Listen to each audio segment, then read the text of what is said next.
नमस्कार मंडळी, स्वागत आहे तुमचं आमच्या चॅनलमध्ये।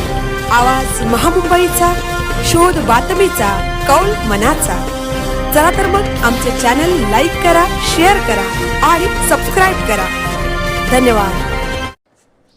मुंबईत पावसाने केलं नववर्षाचं स्वागत। ऐन थंडीत पावसाची जोरदार बॅटिंग। नववर्षाच्या पहिल्याच दिवशी मुंबईत 2026 मध्ये पहाटे जोरदार पावसाने हजेरी लावली। ऐन थंडीत आलेल्या या अनपेक्षित पावसामुळे सीएसएमटी दादरसह अनेक भागात नागरिकांची तारांबळ उडाली। नवीन वर्षाचे स्वागत उत्साहात करणाऱ्या मुंबईकरांना पहाटेच्या या पावसाने चक्क चक्रावून टाकले। हे वातावरणातील बदल अनेकांना आश्चर्यचकित करणारे ठरले।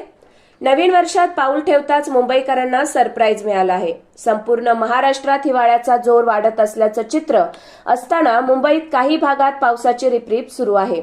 अचानक आलेल्या पावसाच्या सरीमुळे मुंबईकर गोंधळून गेले आहेत।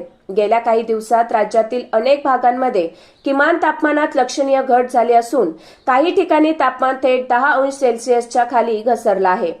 वेदर अपडेट अधिकृतरित्या थंडीची लाट जाहीर करण्यात आलेली नसली तरी तापमानातील घसरणीमुळे सकाळनंतर संध्याकाळी गारठा अधिकच जाणवत आहे।